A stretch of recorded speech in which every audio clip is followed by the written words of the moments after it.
وہ اس بارے میں پریشان تھے کہ اگر بچہ دودھ نہیں پیا گا تو زندہ کیسے رہے گا۔ چنانچہ اس بارے میں مشورہ آپس میں کرنے لگے یہ لوگ نا، فرعون اور محل کے دوسرے لوگ، کہ اسی دوران میں دوسری عورتوں کے ساتھ حضرت موسیٰ علیہ السلام کی بہن بھی وہاں پہنچ گئی۔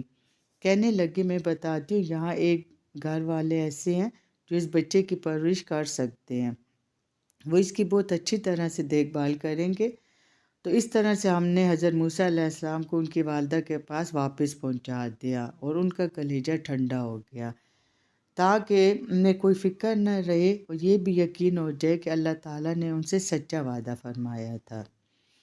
جب فرعون نے دیکھا کہ اس بچے نے کسی عورت کا دودھ نہیں پیا، اور جب اس عورت نے بچے کو دودھ پلانا چاہا تو بچہ فوراً دودھ پینے لگا۔ یہ دیکھا فرعون بہت حیران ہوا اور اسے موسیٰ علیہ السلام کی والدہ سے پوچھا کہ تو کون ہے؟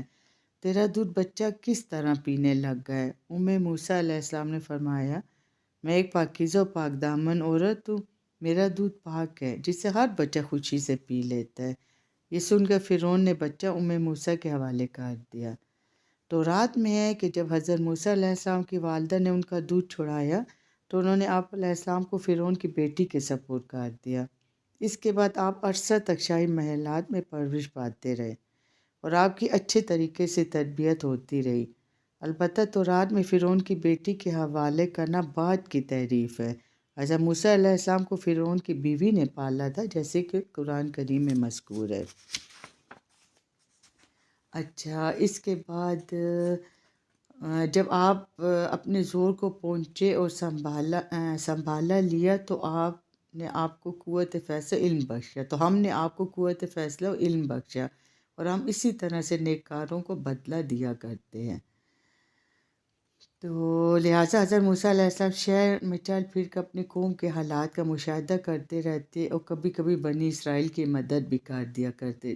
جب یہ جوان ہوئے نا تو امام طبری نے اپنی تاریخ میں لکھا ہے کہ جب حضرت موسیٰ علیہ السلام جوان ہو گئے اور قوی ہیکل شخص کے روپ میں نمایاں ہوئے تو آپ کی حمایت عمرانیوں کے حق میں زیادہ ہو گئی، جس کا اثر یہ ہوا کہ مصریوں کے مظالم اسرائیلیوں پر بہت حد تک کم ہو گئے۔ اچھا، پھر ایک دفعہ حضرت موسیٰ علیہ السلام شہر کے ایک علاقے میں معمول کے مطابق جا رہے تھے نا کہ آپ نے دیکھا کہ ایک مصری ایک اسرائیلی کو گھسیٹ کر بیگار کے لیے لے جا رہا ہے۔ اسرائیلی نے جو آپ کو دیکھا تو فریاد کرنے لگا کہ آپ کو مدد کے لیے پکارنے لگا نا۔ تو حضرت موسیٰ علیہ السلام کو مصری کی ظالمانہ حرکت پر غصہ آیا، اسے روکنے کی کوشش کی، مگر مصری نہ مانا تو حضرت موسیٰ علیہ السلام نے طیش میں آ کے اسے ایک تماچہ رسید کر دیا، جس کی ضرب وہ مصری نہ سہ سکا اور اس نے وہی دم توڑ دیا۔ حضرت موسیٰ علیہ السلام نے یہ دیکھا تو انہیں بہت افسوس ہوا، کیونکہ آپ کا ارادہ اسے مارنے کا نہیں تھا۔ لہٰذا آپ علیہ السلام ندامت و پشیمانی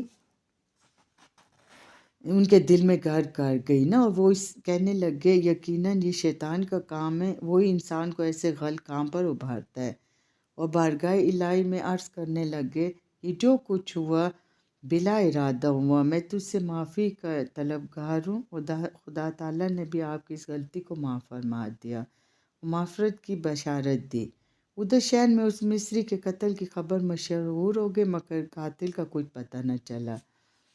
آخر قبطی قوم کے لوگوں نے دربار فرعون میں دعوت دار کر دیا کہ کسی اسرائیلی کا کام ہے نا، لہٰذا مجرم کو سزا دیں آپ۔ فرعون نے کہا کہ سارے اسرائیلیوں سے تو میں بدلہ نہیں لے سکتا، ہاں جس کا یہ کام ہے اسے تم لوگ پکڑ کے لاؤ تو میں اس کو کیفر کردار تک پہنچاؤں گا نا۔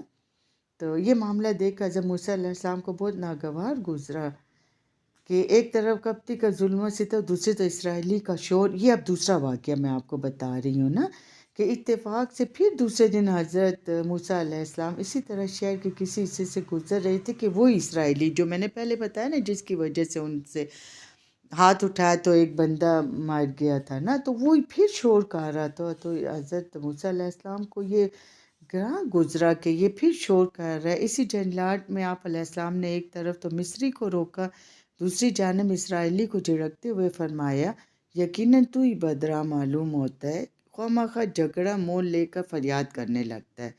اسرائیلی نے جب حضرت موسیٰ علیہ السلام کو ترک لہجے میں بات کرتے سنا تو وہ سمجھے یہ مجھے مارنے کے لیے ہاتھ بڑھا رہے ہیں، لہٰذا وہ زور زور سے کہنے لگا کہ یعنی تم مجھے بھی قتل کر دو کہ جس طرح تم نے کل ایک قتل کی ہے۔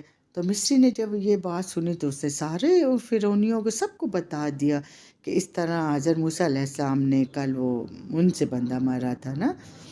تو اس نے میں اسرائیلی مذہب کا مطلب ایک حضرت موسیٰ علیہ السلام کی شرافت دل و جان سے کچھ لوگ بہت مانتے تھے نا، ان میں ایک مصریوں میں بھی ایک شخص تھا جو ان کا بہت یعنی ان کو مانتا تھا، ان کی سچائی کو، ان کی حق بجانی یعنی جو حق بجانب تھے یہ اس کو بھی مانتا تھا۔ وہ تھا فرعون کے خاندان کا ایک فرد نا، اور اس کا فرعون کے دربار میں بھی آنا جانا تھا۔ جب اس نے حکم سنا، کیونکہ فرعون نے کہا کہ حضرت موسیٰ علیہ السلام کو پکڑ کے لے آؤ، تو وہ بندہ فوراً آیا حضرت موسیٰ علیہ السلام کے پاس کہ ایسے فرعون نے حکم دیے، آپ ایسا کریں یہاں سے چلے جائیں نا۔ ظاہر ہے انہیں پتہ تھا کہ یہ جب دربار میں پیش ہوں گے تو ان سے بدلہ لیا جائے گا۔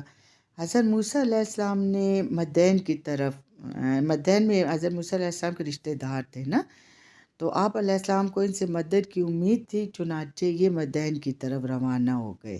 حضرت ابراہیم علیہ السلام کے بیٹے مدین کی اولاد میں سے تھے اور وہ لوگ مدین نامی شہر میں رہتے تھے۔